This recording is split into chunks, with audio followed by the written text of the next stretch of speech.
क्या परवीन, तुम मुझसे प्यार करती हो?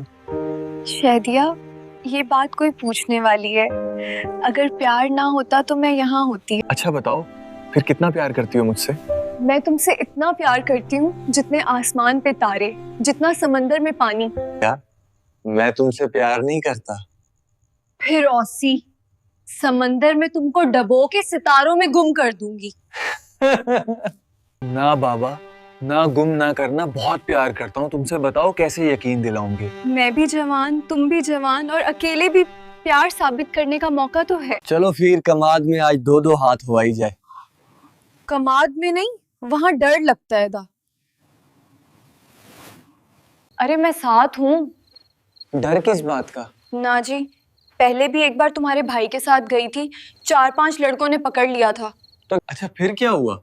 फिर क्या, उन 5 ने मिलके ना ढोल छोचा ना ढोल की, सारी रात दोनों बजती रहीं। ओहो, फिर तो बहुत बुरा हुआ। तकलीफ तो हुई होगी। बहुत।